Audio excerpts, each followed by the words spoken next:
Merci d'être avec nous ce soir. Merci pour ta présence au milieu de nous. Merci pour ta grâce qui nous accompagne. Merci pour ta main puissante, éternelle et Dieu Tout-Puissant qui nous bénit. Nous te rendons grâce, éternel et Dieu de gloire, de ce que tu es parmi nous. Tu es au milieu de nous. Tu es l'alpha et l'oméga. Tu es le commencement et la fin. Tu es le premier et le dernier.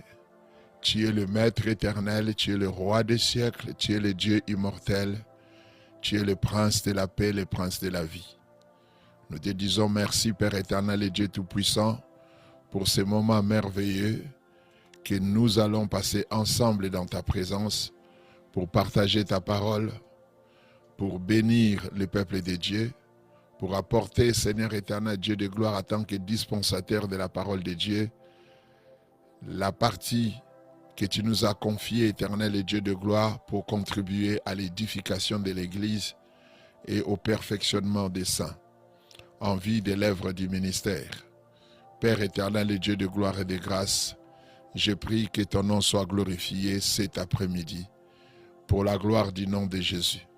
Que tous ceux qui vont suivre ces messages, en direct ou en différé, qu'ils en soient bénis, qu'ils en soient édifiés, que ce message apporte bénédiction et paix dans la vie de tous ceux qui vont le suivre. Je sais qu'il y a des élus, tes élus que tu as choisis pour cette génération qui vont suivre ce message et qui vont se réveiller, qui vont être encouragés, qui vont être motivés à accomplir leur mission sous ta main puissante et sous ta grâce. Pour la gloire du nom de Jésus-Christ, j'ordonne que tout ce qui n'est pas de Dieu soit loin de nous comme le ciel est séparé de l'enfer. Au nom puissant de Jésus, que seule ta grâce se manifeste au milieu de nous, dans le nom puissant de Jésus-Christ. Et nous avons ainsi prié. Amen.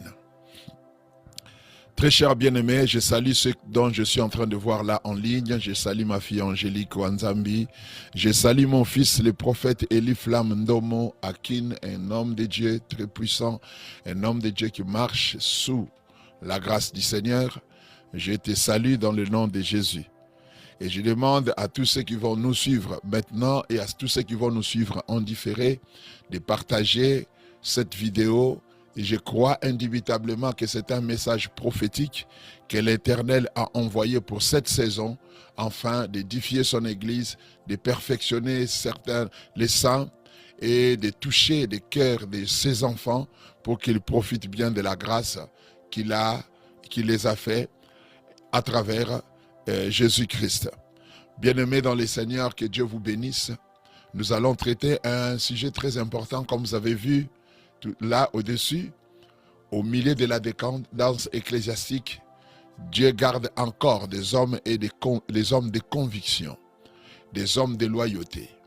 Nous parlons ici de la loyauté au roi Jésus-Christ comme ligne doctrinale du royaume sur la terre. Et c'est de ça que nous sommes en train de parler. Je salue aussi mon fils Rabbi Gonda Mampinga. Que Dieu te bénisse abondamment ainsi que toute ta famille et tes enfants au nom de Jésus-Christ. Très chers bien-aimés, écoutez avec attention. Je fais vraiment appel à votre conscience, à votre attention. Écoutez non seulement avec vos oreilles, écoutez avec votre cœur. Écoutez avec votre conscience, avec votre esprit, avec cette partie intérieure de vous-même qui sait reconnaître quand une parole ne vient pas pour flatter, mais pour réveiller, pour interpeller, pour redresser, pour purifier. Une parole qui vient pour ramener l'Église au centre. Et le centre n'est pas un homme. Le centre n'est pas un mouvement. Le centre n'est pas une dénomination. Le centre n'est pas une plateforme. Le centre n'est pas une influence religieuse. Le centre n'est pas un système ecclésiastique. Le centre est Jésus-Christ, le roi de l'Église, le chef du corps, le Seigneur du royaume, celui devant qui tout genou fléchira et devant qui toute œuvre sera évaluée à la fin des temps. Je vais commencer par une phrase forte. Il y a des temps où l'Église ne doit pas seulement prier pour les réveils du monde, pour les réveils des nations. Mais il y a un temps où l'Église doit accepter d'être réveillée elle-même avant de réveiller les nations. Parce qu'il arrive que les dangers ne soient pas seulement dehors. Il arrive que le problème ne soit pas seulement dans la politique, dans les institutions de l'État, dans les puissances économiques, dans les systèmes de corruption, dans les forces obscures qui gouvernent les nations. Parfois les problèmes entrent dans les lieux saints. Les problèmes arrivent à partir des lieux saints. Parfois les calculs personnels montent jusqu'à l'autel. Parfois l'ambition se cache derrière les langages de la vision. Parfois la rivalité se déguise en zèle. Parfois la recherche des positions bien-aimées se couvre d'un manteau prophétique. Parfois l'intérêt privé se présente comme stratégie du royaume. Parfois les désirs d'être vu, d'être reconnu, d'être installé, les désirs d'être honoré, l'ambition d'être connecté, invité, protégé, devient plus fort que la loyauté envers les rois. Et quand cela arrive, bien-aimé, l'Église doit pleurer. Non pas pleurer avec désespoir, mais pleurer avec discernement. Elle doit pleurer comme Jérémie, qui regardait la ruine de Jérusalem et ne pouvait pas rester froid. Elle doit pleurer comme Jésus devant Jérusalem, parce que la ville religieuse ne reconnaissait pas les temps de sa visitation. Elle doit pleurer comme Paul, lorsqu'il avertissait l'Église avec larmes, parce qu'il savait que le loup cruel entrerait et n'épargnerait pas les troupeaux. Alors oui, bien-aimés, lorsqu'on parle de la sphère ecclésiastique, il faut parler avec amour. Parce que l'Église de Dieu dans le monde est précieuse aux yeux de Dieu. Il faut parler avec honneur. Parce que Dieu a suscité dans cette nation, dans ces générations, dans ce monde, des prières, des réveils, des chants, des ministres, des sacrifices, des intercesseurs, des mamans de prière, des serviteurs fidèles, des communautés qui portent encore le feu de Dieu. Mais il faut aussi parler avec lucidité. Parce que l'amour sans vérité devient complicité. Et la vérité sans amour devient brutalité. Donc nous parlons avec amour, mais nous parlons. Nous parlons avec douceur, mais nous parlons. Nous parlons avec crainte de Dieu, mais nous continuons à parler. Nous parlons non pour condamner toute une église, mais pour réveiller une conscience, pour réveiller un élu. Nous parlons non pour humilier les corps, mais pour rappeler au corps qu'il appartient à une tête. Et cette tête est le Christ. Cette tête est le Christ. Que quelqu'un écrive dans son commentaire, l'Église appartient au roi. L'Église appartient au roi. Non seulement que tu l'écris dans le commentaire, mais tu l'écris dans ton cœur. Bien-aimé, la décadence ecclésiastique ne commence pas toujours par les grands scandales visibles. Elle commence souvent de manière subtile, dans les motivations, dans les intentions, dans les petits arrangements, dans les silences stratégiques, dans les loyautés mal ordonnées, dans cette manière de dire « je sais que ce n'est pas juste, mais je ne vais pas perdre ma place. Je sais que ce n'est pas biblique, mais je ne vais pas fermer cette porte.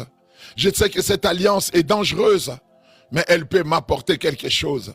Je sais que cette doctrine est confuse, mais celui qui la porte est influent.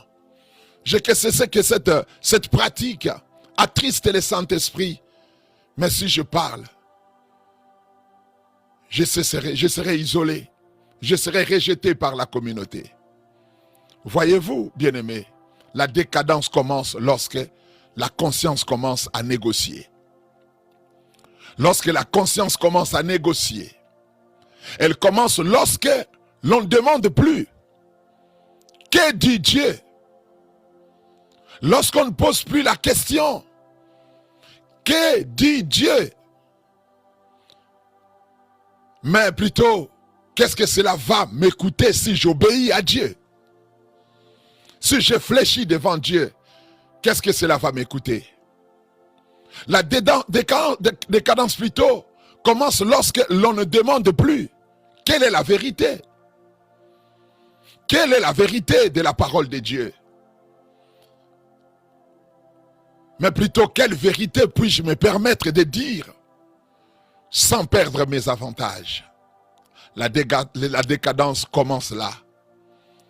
Elle commence lorsque l'on ne demande plus comment honorer les rois.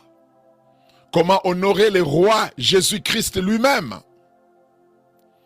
Mais plutôt, on pose la question, comment préserver ma position dans les systèmes? Comment rester dans les systèmes? Au lieu de poser la question, comment honorer les rois? Et bien aimé, dans ces contextes ecclésiastiques, où les intérêts personnels, les calculs d'influence, les ambitions de visibilité, les alliances par convenance, bien-aimés, les rivalités entre ministères, les compétitions des titres, les stratégies des réseaux, les logiques des clans, et parfois même la marchandisation du sacré deviennent visibles. Il faut que Dieu suscite des voix capables de dire non, l'autel n'est pas à vendre. La doctrine n'est pas négociable. La loyauté au roi ne peut pas être remplacée par la loyauté aux intérêts. Il faut que le voix s'élève dans ce sens, bien-aimé.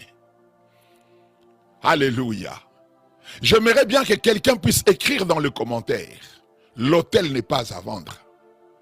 L'autel n'est pas à vendre. L'autel n'est pas à vendre, bien-aimé. Ton autel intérieur, l'autel de l'église, n'est pas à vendre. Écoutez, bien-aimé. Après avoir posé ce diagnostic, il faut faire attention à ne pas tomber dans le cynisme. Parce qu'il existe un piège. Voir la décadence et conclure que tout est perdu. Que tout le monde est corrompu. Que personne ne sert encore Dieu avec intégrité. Que tout ministère est calcul. Que toute structure est compromise. Que toute autorité est suspecte. Non, bien-aimé, non, non, non, non. Ce serait une erreur. Même dans les temps les plus sombres, Dieu garde un reste. Dieu garde un reste. Dieu garde toujours un reste, bien-aimé. Un reste fidèle, un reste loyal. Lorsque le prophète Élie pensait être seul, épuisé, menacé, déçu, après avoir affronté les prophètes des Baals, et vu la profondeur du compromis national, Dieu lui révèle une vérité qui traverse les générations. Je me suis réservé 7000 hommes, alléluia, qui n'ont point fléchi les genoux devant Baal. Dieu garde toujours un reste. Cela veut dire que ce que tu vois n'est jamais toute la réalité. Le bruit du compromis n'est pas toute l'histoire. La visibilité des opportunistes n'annule pas l'existence des fidèles. Le calcul de certains ne signifie pas que tout le corps a vendu sa conscience. Les alliances ténébreuses de quelques-uns ne doivent pas nous faire oublier que Dieu garde des hommes, Dieu garde des femmes, Dieu garde des pasteurs, Dieu garde des docteurs, Dieu garde des prophètes, Dieu garde encore des intercesseurs, Dieu garde encore des responsables, des chrétiens simples qui préfèrent perdre quelque chose que trahir le roi Jésus. Que trahir le roi Jésus. Ils sont encore parmi nous. Il y a encore des hommes qui ne sont pas à vendre. Il y a encore des hommes qui ne sont pas à vendre.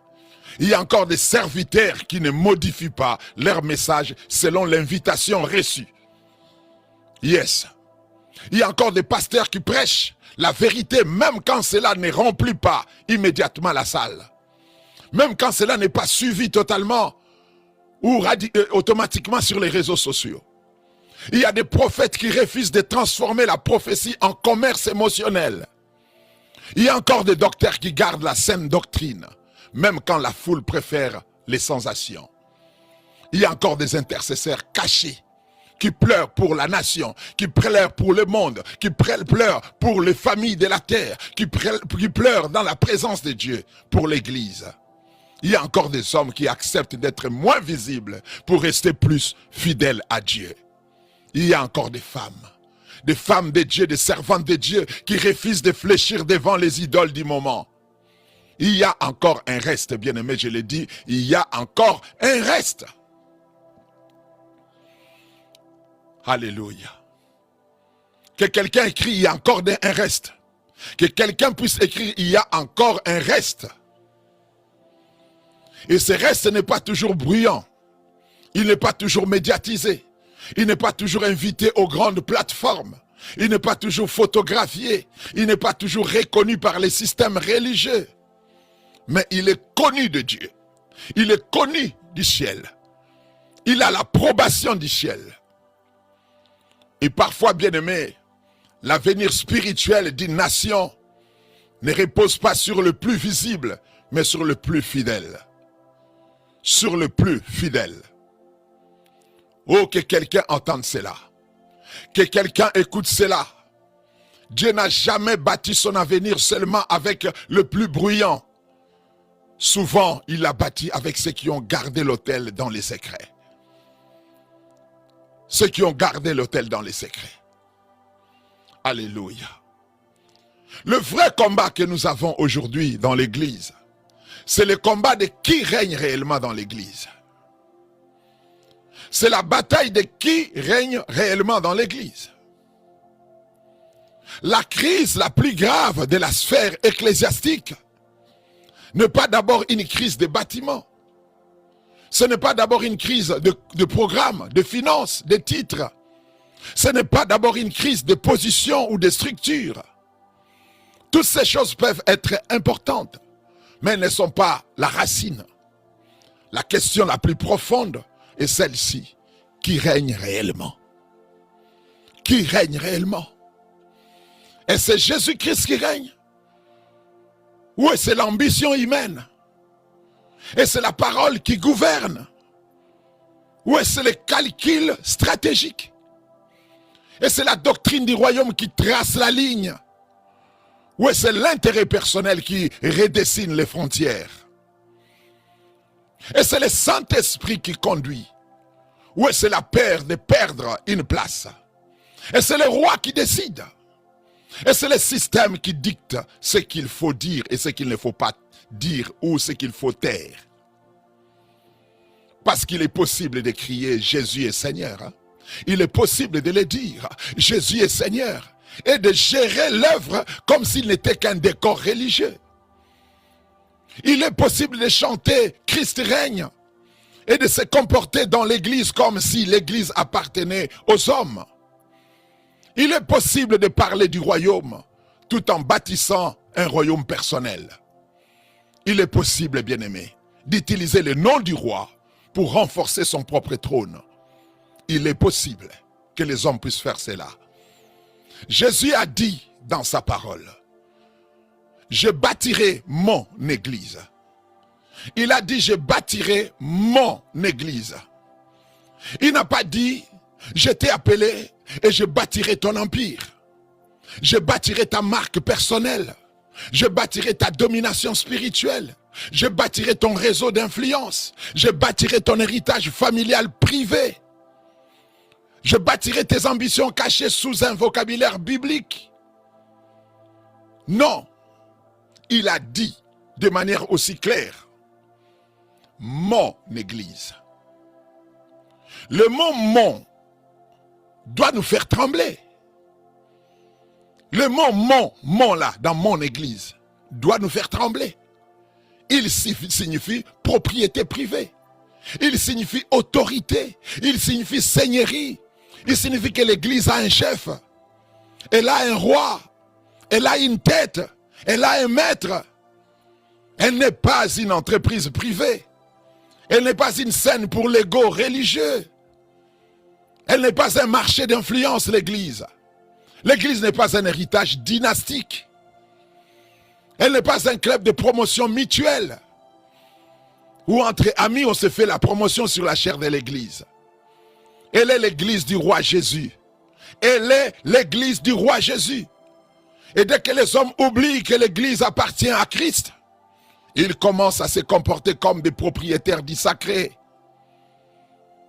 Ils commencent à se comporter comme les propriétaires du sacré, bien-aimés. C'est là que la décadence commence. C'est là que la décadence commence, bien-aimés. Partagez cette vidéo. Le diable n'aime pas que les gens écoutent de telles choses. Je pense que c'est prophétiquement salutaire que le peuple de Dieu puisse écouter ce genre de messages. Écoute, bien-aimé. Et quand les hommes se comportent comme propriétaires du sacré, l'autel change de nature. Il n'est plus simplement le lieu de l'adoration. Il devient parfois un espace de transaction. Il n'est plus le lieu du sacrifice. Il devient le lieu du calcul. Il n'est plus un lieu où Dieu est servi. Il devient l'endroit où certains se servent de Dieu. Alléluia. Il est possible que l'autel devienne un marché. Jésus entre dans les temples. Vous connaissez bien cette histoire. Et renverse les tables. Il ne renverse pas les tables parce qu'il est impulsif. Il le renverse parce que la maison du Père a été dénaturée. Il dit, ma maison sera appelée une maison de prière. Mais vous, vous en faites une caverne de voleurs. C'est ce que le Seigneur dit. Cette parole, bien-aimée, dans le Seigneur, doit encore tomber comme un tonnerre sur nos consciences. Doit tomber, résonner comme un tonnerre sur nos consciences. Car l'autel devient un marché. Quand l'autel devient un marché, la présence de Dieu est attristée. Quand le ministère devient un commerce, la vocation se dégrade.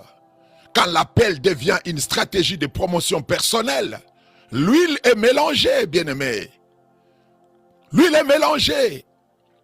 Quand la parole devient un instrument de positionnement, le message perd son poids, perd sa gloire. Quand les alliances ne se font plus selon la vérité, mais selon l'intérêt, l'Église commence à perdre sa colonne vertébrale.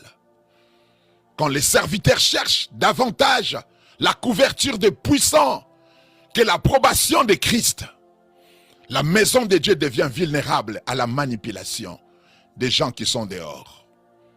C'est pourquoi vous voyez les politiciens contrôler les pasteurs. Vous voyez la politique influencer le comportement de l'Église.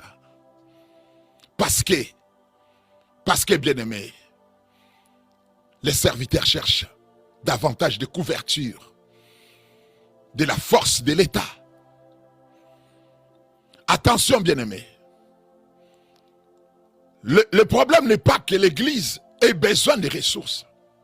Il faut des ressources pour bâtir, pour évangéliser, pour soutenir les pauvres, pour équiper les saints, pour envoyer des missionnaires dans les champs missionnaires, pour produire des œuvres utiles. L'argent en lui-même n'est pas le problème lorsqu'il est soumis à Dieu. Le problème n'est pas l'argent. Le problème, c'est quand l'esprit du marché entre dans les cœurs du serviteur. Quand le ministère devient un business. Quand on évalue les âmes selon ce qu'elles peuvent apporter. Quand on honore davantage les donataires que les fidèles. Quand on se tait devant l'erreur parce que celui qui porte l'erreur peut ouvrir une porte quelque part. Il peut nous ouvrir une porte de la présidence. Il peut lui-même être président de la République. On laisse passer la confusion doctrinale parce qu'elle vient d'une personnalité influente. Quand on accepte des alliances qui blessent la conscience pour préserver une place quelque part. Quand la vérité devient négociable selon les bénéfices attendus. Alléluia. En ce moment-là, ce n'est plus seulement de la faiblesse humaine. C'est une trahison progressive de la loyauté de Christ. C'est une trahison progressive. Écoutez, bien-aimés. Un royaume doit être capable de perdre quelque chose pour rester fidèle. Et un homme du royaume doit faire la même chose. Être capable de perdre quelque chose pour rester fidèle. Perdre une invitation, mais garder la conscience. Perdre une position, mais garder la doctrine. Perdre une alliance stratégique, mais garder l'autel de Dieu.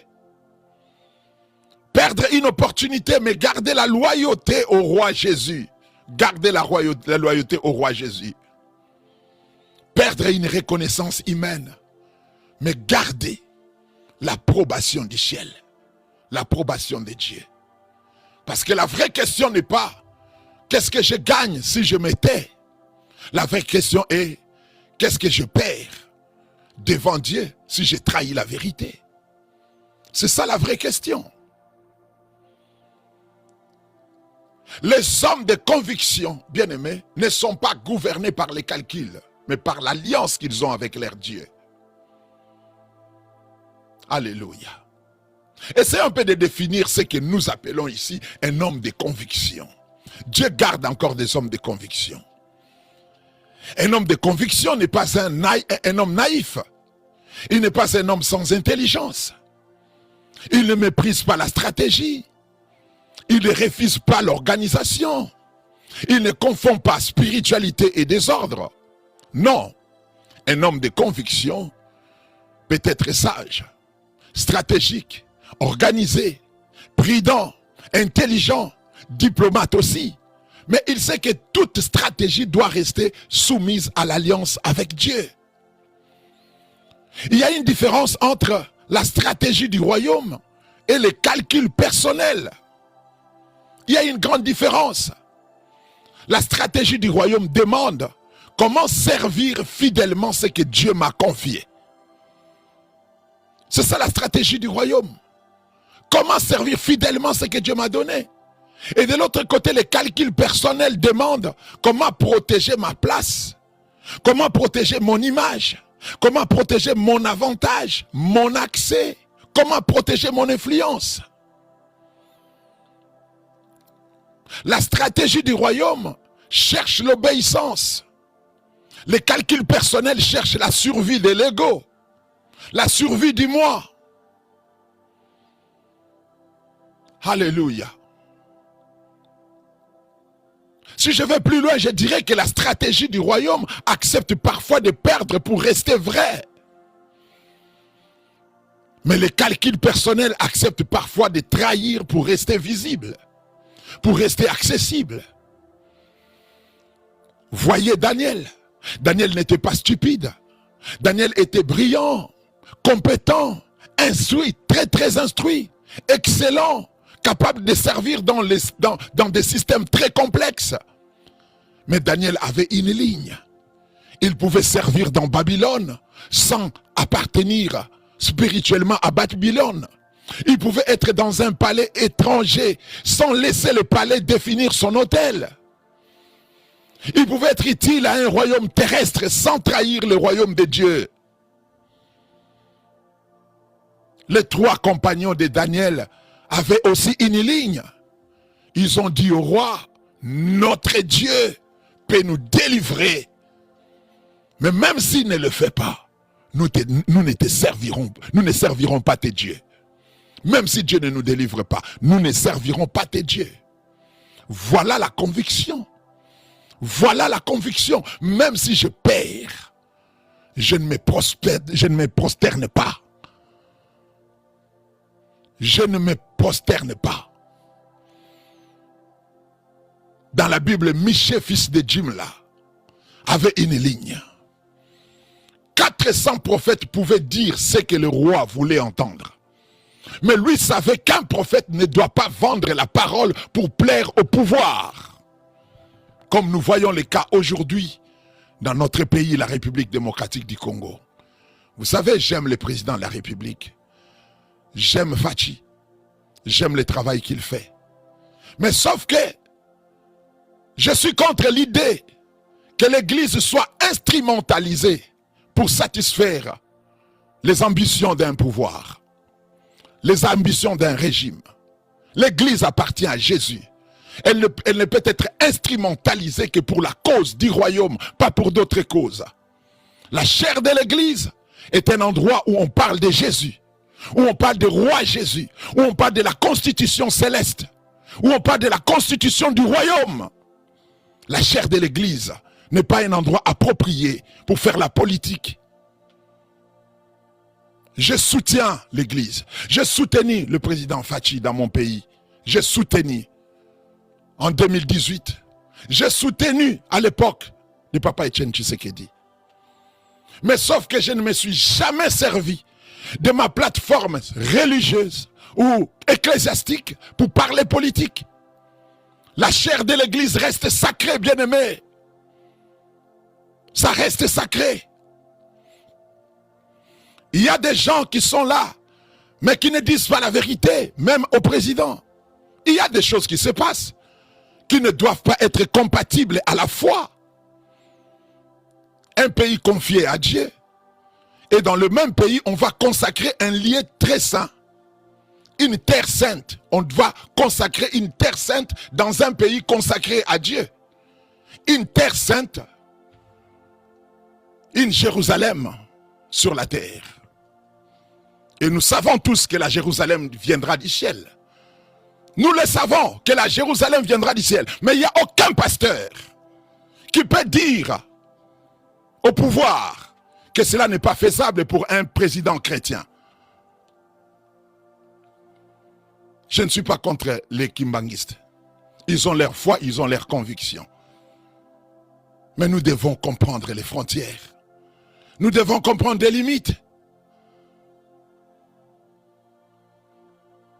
Les gens qui nous ont précédés dans cette foi avaient des lignes. Ils pouvaient dire à Hérode, comme Jean-Baptiste, qui a dit à Hérode, il n'est pas permis de faire cela. Il y a des choses. Le président, c'est un croyant, c'est un fidèle. Mais s'il s'est fait entourer des gens qui ne lui apprennent pas ce qu'il faut vraiment faire en tant que chrétien, l'Église est en décadence. Les apôtres avaient des lignes, avaient une ligne à suivre. Ils ont dit il faut obéir à Dieu plutôt qu'aux hommes. Bien-aimé, un homme de conviction peut respecter les hommes. Il peut respecter le président, les autorités. Mais il ne les adore pas. Il peut honorer les autorités, mais il ne les remplace pas. Il ne remplace pas la voix de Dieu par la pression de l'autorité humaine. Il peut collaborer avec des structures, mais il ne vend pas sa conscience aux structures. Il peut marcher avec des réseaux, mais il ne laisse pas un réseau devenir son Seigneur. La conviction naît de l'alliance. Et l'alliance dit, j'appartiens d'abord à Dieu. L'alliance dit, j'appartiens d'abord à Christ. C'est ce que l'alliance doit dire. Et lorsque l'on appartient d'abord à Dieu, il devient impossible de traiter la doctrine comme un accessoire. Parce que la doctrine n'est pas une décoration intellectuelle dans l'Église. La doctrine est la ligne qui protège l'autel. C'est la ligne qui protège la foi. C'est la ligne qui protège les frontières de l'Église. C'est la ligne qui protège le peuple de Dieu et l'honneur du roi. Écoutez bien aimé, défendre la doctrine n'est pas diviser l'Église, c'est protéger l'autel. C'est protéger l'autel. Aujourd'hui, dans beaucoup de milieux, je l'avais dit l'autre fois lorsque j'avais parlé de la grâce, lorsqu'un homme s'élève pour défendre une ligne doctrinale, lorsqu'il appelle la fidélité, il appelle plutôt à la fidélité biblique, lorsqu'il refuse de mélanger l'évangile avec des intérêts humains, lorsqu'il dit revenons à la parole, certains l'acquisent vite d'être dur.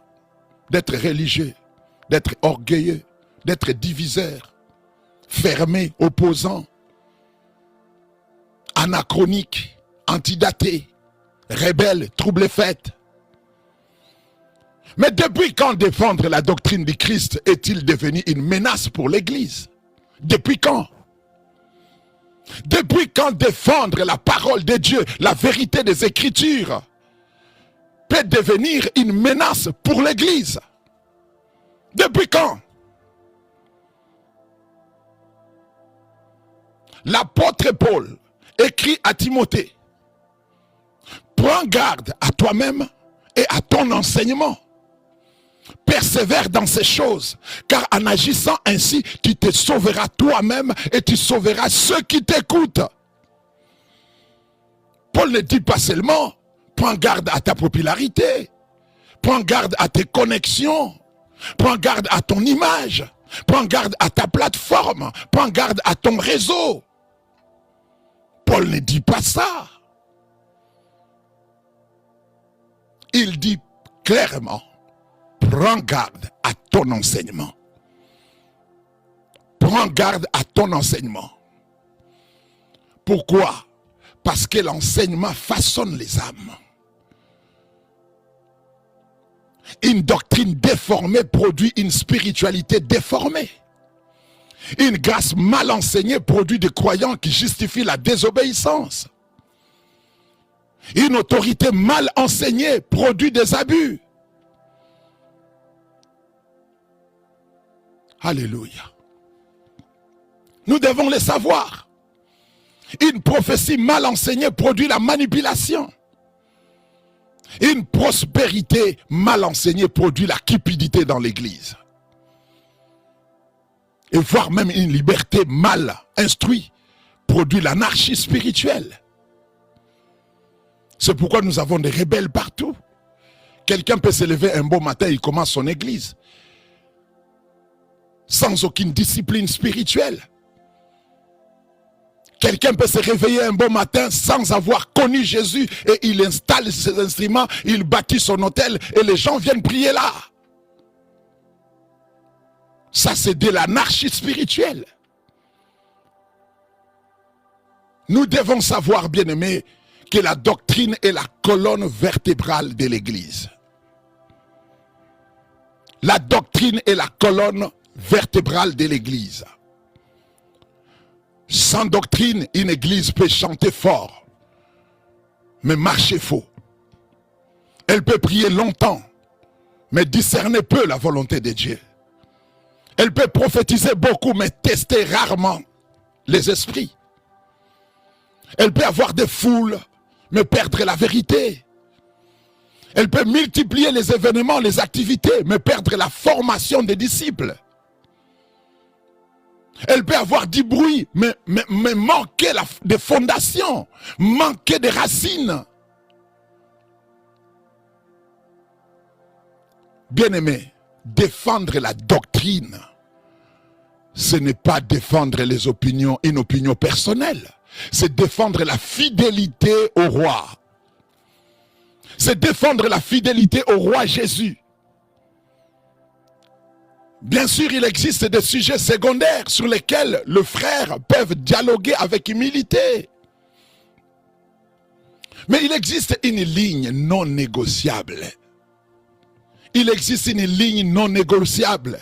La seigneurie de Christ, l'autorité des Écritures, la centralité de la croix, l'appel à la repentance, la sainteté, la grâce qui sauve et transforme, la mission de faire des disciples, la vérité sur le péché, l'amour dans la vérité, la loyauté au royaume des cieux. C'est non négociable. Quand cette ligne est abandonnée, l'Église peut garder la forme religieuse, mais perdre l'axe spirituel. Un homme de conviction dit, je peux perdre une chaise, mais je ne perdrai pas la ligne. Je peux perdre une invitation, mais je ne perdrai pas la doctrine. Je peux perdre une alliance humaine, mais je ne trahirai pas l'alliance avec le roi.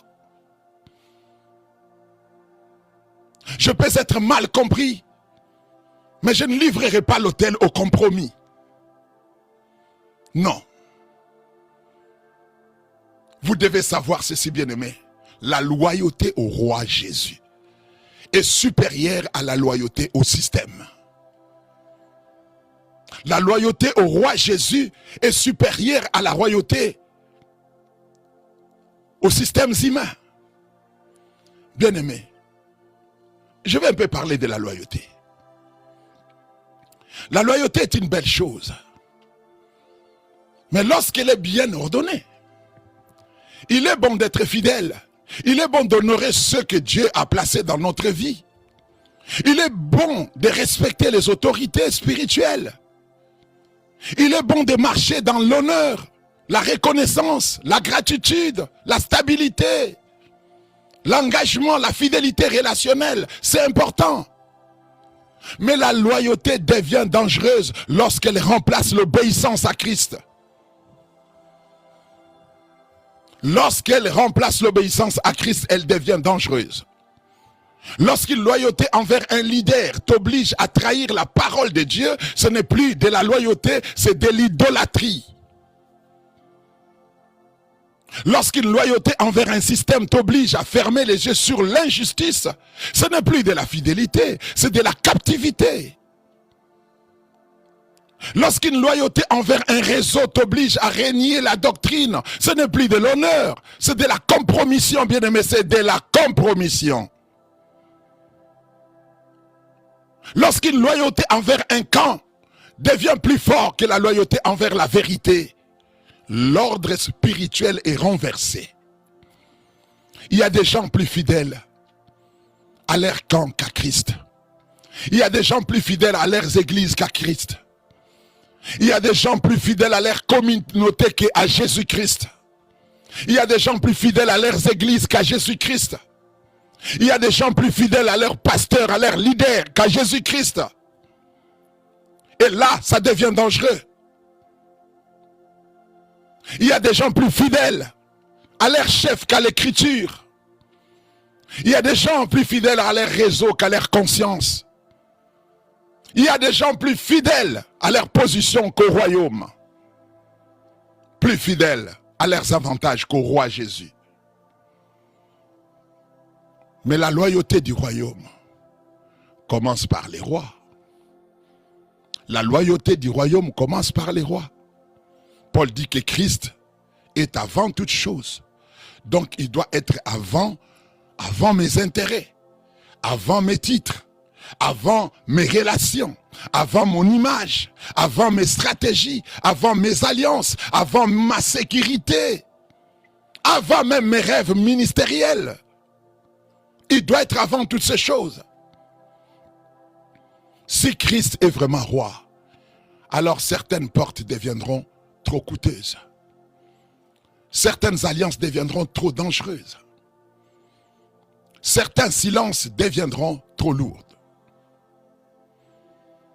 Certaines promotions deviennent suspectes. Certains honneurs deviennent impossibles à accepter. Un homme de conviction est un homme qui a réglé cette question. Quelle est la question? Christ d'abord. Christ d'abord. J'aimerais bien que quelqu'un puisse l'écrire dans les commentaires. Christ d'abord. Que quelqu'un puisse me l'écrire. Christ d'abord. Que ça vous plaise ou non, c'est ça la règle. Christ d'abord.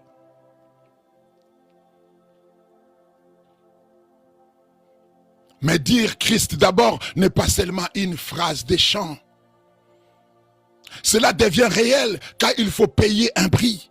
Parce que tout le monde peut parler de fidélité tant que la fidélité ne coûte rien. Tant que ça ne leur coûte rien, ils parlent de fidélité. Le vrai courage, bien-aimé, se mesure lorsque la vérité menace nos intérêts. Lorsque la loyauté à Jésus commence à menacer nos intérêts. Le vrai courage. Restez fidèle quand cela coûte. On confond parfois courage prophétique et volume de voix. On pense qu'un homme est courageux parce qu'il parle fort, parce qu'il choque, parce qu'il dénonce, parce qu'il attaque, parce qu'il soulève les émotions. Mais le vrai courage biblique n'est pas seulement les bruits. Le vrai courage, c'est la fidélité quand il y a un coût, quand il y a un prix à payer. Le courage, c'est Daniel qui prie encore, même quand les décrets interdisent la prière. Le courage. Le courage, ce sont les 3 compagnons de Daniel qui refusent de se prosterner devant la statue, même face à la fournaise. C'est ça le courage. Le courage, c'est quand Jean-Baptiste qui parle à Hérode, même si cela peut lui coûter sa liberté. C'est ça le courage. Le courage, c'est quand Étienne qui voit le ciel ouvert pendant que les pierres tombent sur lui. C'est ça le courage. Le courage, c'est quand Paul qui annonce Christ depuis la prison à Rome, il annonce Jésus.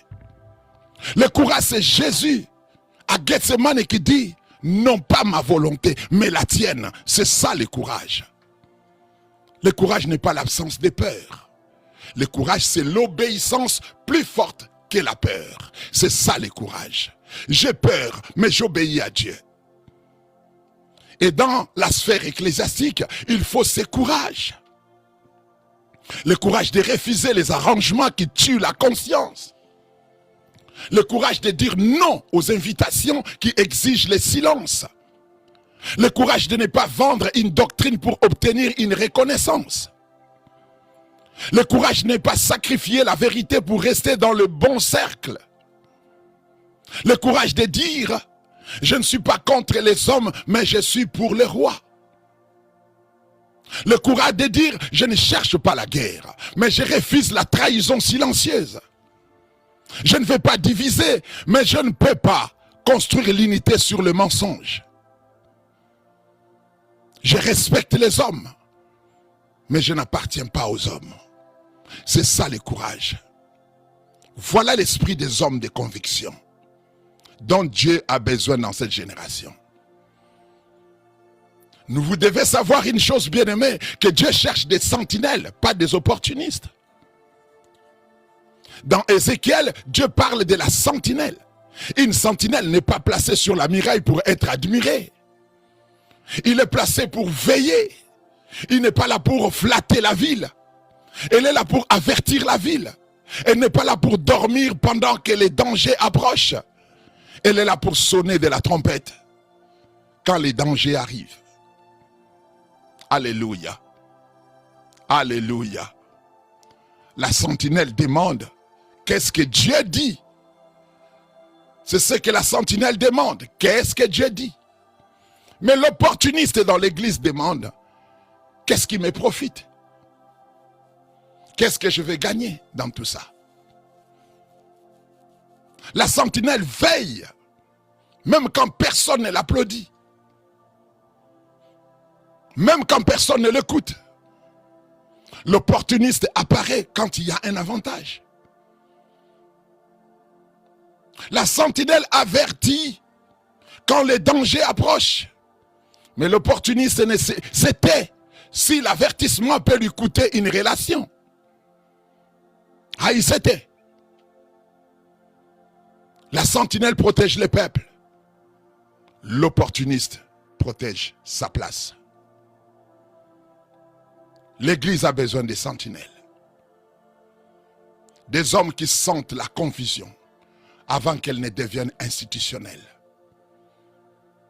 Des femmes qui discernent le mélange avant qu'il ne devienne tradition. Des responsables qui reconnaissent le loup avant qu'il ne dévore les brebis. Les enseignants qui protègent la doctrine avant que l'erreur ne se banalise dans l'Église. Des prophètes qui avertissent sans vendre leur vision. Des pasteurs qui préfèrent former des disciples plutôt que de flatter des consommateurs religieux. Alléluia. Tu es une sentinelle. Mais attention, la sentinelle ne doit pas être amère. Une sentinelle amère blesse ceux qu'elle devait protéger. La sentinelle du royaume doit être sobre. Elle doit être biblique, humble, éveillée, remplie de crainte de Dieu et remplie plus d'amour pour le peuple.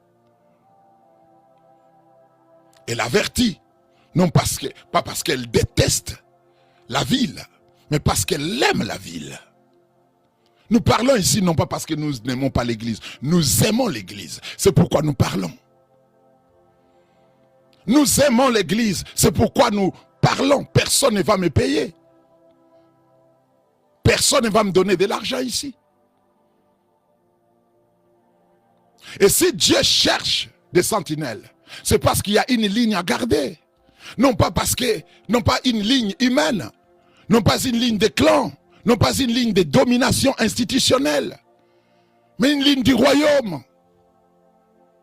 Vérité, justice, sainteté, amour, obéissance, fidélité au roi Jésus-Christ.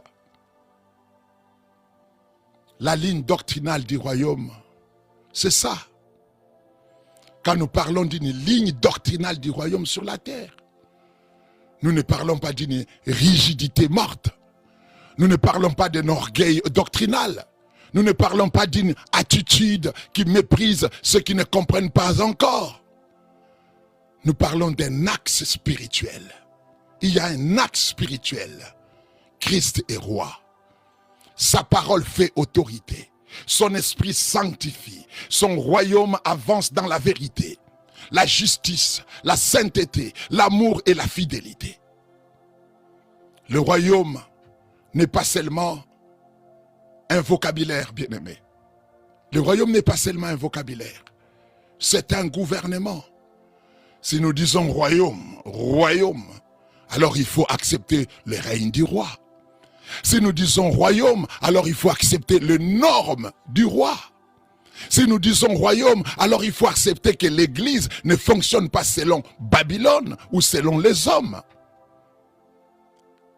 Babylone fonctionne par domination, commerce des consciences, culte de l'image, alliance d'intérêts, manipulation, prestige, confusion, pouvoir religieux, calcul. Le royaume fonctionne par vérité, par les services, par la justice, par l'humilité, par la sainteté, par l'amour, par l'amour, par l'amour, par l'obéissance et la fidélité. Lorsque je parle des lignes du royaume, cela signifie la vérité au-dessus de l'avantage, la sainteté au-dessus de l'image, la doctrine au-dessus de la popularité, l'obéissance au-dessus du réseau, la conscience au-dessus du calcul, la fidélité au-dessus de la promotion, Christ au-dessus de tout. Christ au-dessus de tout. Christ au-dessus de tout. Que quelqu'un écrit dans les commentaires, Christ au-dessus de tout. Que quelqu'un puisse écrire dans les commentaires, Christ au-dessus de tout. Écoute bien aimé, les restes que Dieu a réservés, les hommes de conviction que Dieu a mis à part, ils portent l'avenir. Nous devons savoir que dans les temps de décadence, Dieu travaille souvent avec un reste. Dieu travaille souvent avec un reste. Un reste n'est pas toujours une majorité visible. Un reste, c'est un peuple qui n'a pas fléchi les genoux. Un reste garde l'autel quand les systèmes préfèrent le compromis. Un reste porte la flamme quand la foule court derrière les idoles du moment. Un reste peut être caché, mais il est stratégique dans le plan de Dieu. Noé était un reste dans une génération corrompue. Daniel et ses compagnons étaient un reste à Babylone. Élie le prophète, il pensait être seul. Mais Dieu avait gardé 7000. Les apôtres étaient un reste au milieu d'un système religieux hostile. Et même aujourd'hui, bien-aimés, Dieu garde un reste. Dieu garde un reste. Et dans la sphère ecclésiastique congolaise, ou en Afrique, ou dans le monde entier, Dieu garde encore des hommes de conviction. Il garde des pasteurs qui ne veulent pas vendre leur conscience. Dieu garde des jeunes serviteurs qui refusent d'hériter d'un système corrompu. Ils existent. Il garde des docteurs qui aiment la saine doctrine. Il garde des prophètes qui ne veulent pas transformer les dons en commerce. Il garde encore des intercesseurs qui pleurent dans les secrets, qui se tiennent devant la brèche, nuit et jour. Dieu garde encore des femmes de foi, des mamans de foi, des mamans guerrières, qui soutiennent les hôtels familiaux, qui gardent, oh my God, Dieu garde encore des femmes comme ça. Il garde des leaders qui préfèrent être vrais que célèbres. Ils ne sont pas toujours les plus exposés, mais ils portent quelque chose de l'avenir. Parce que Dieu ne mesure pas seulement par la visibilité. Dieu mesure par la fidélité et non par la visibilité.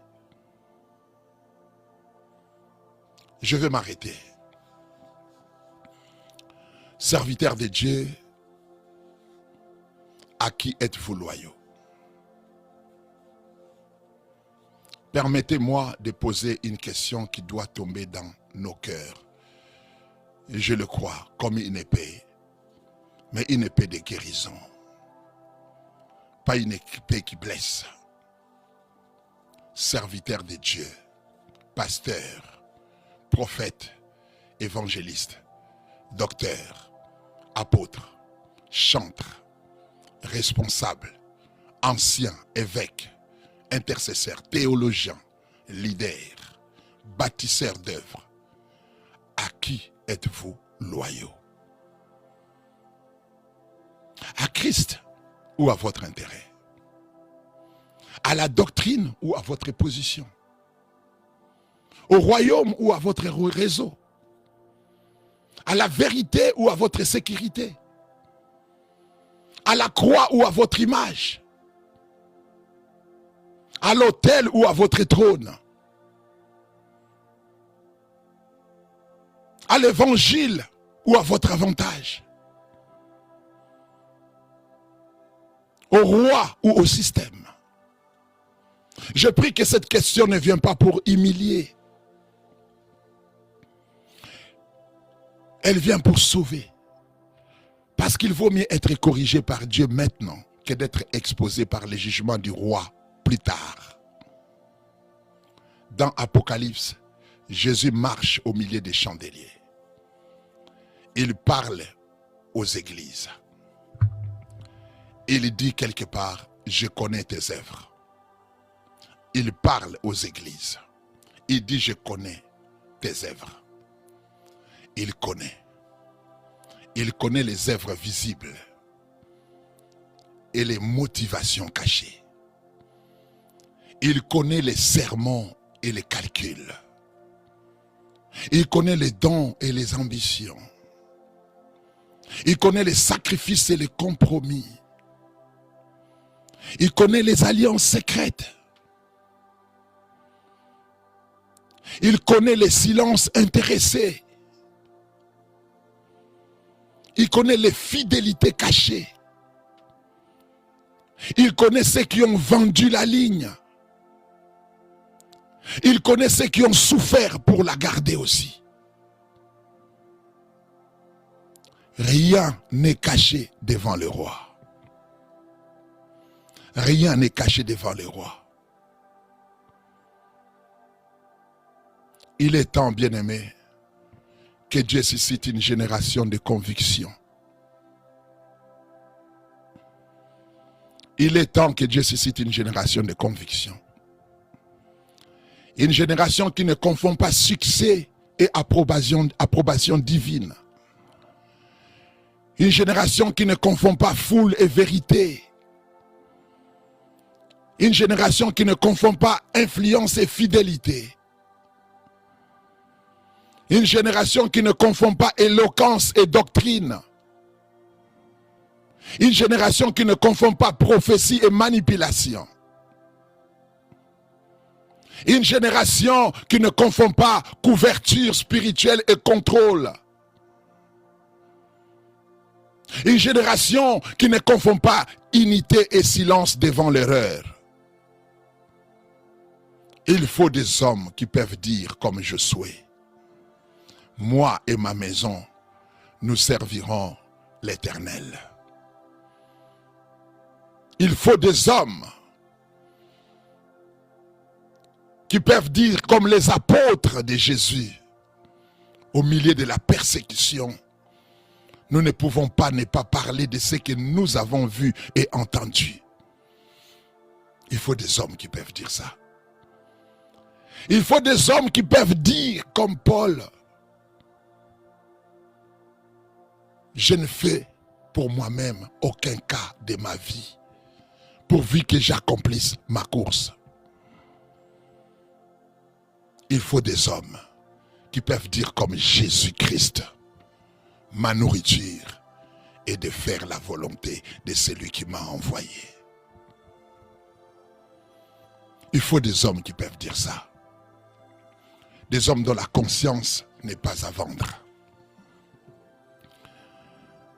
Des hommes dont la bouche n'est pas neutralisée par des cadeaux. Que le Seigneur nous aide. Que la grâce du Seigneur soit sur tout un chacun de nous.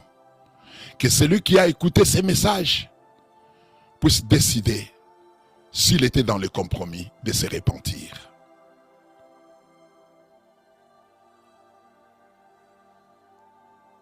Que la grâce du Seigneur soit sur vous. Que la paix de Dieu soit sur vous. Que l'Esprit de Dieu vous guide. Que la main de Dieu soit sur vous. Que vous soyez de ces restes, des hommes de conviction, des hommes qui sont loyaux au roi Jésus-Christ. Que la bénédiction du Tout-Puissant soit sur vous.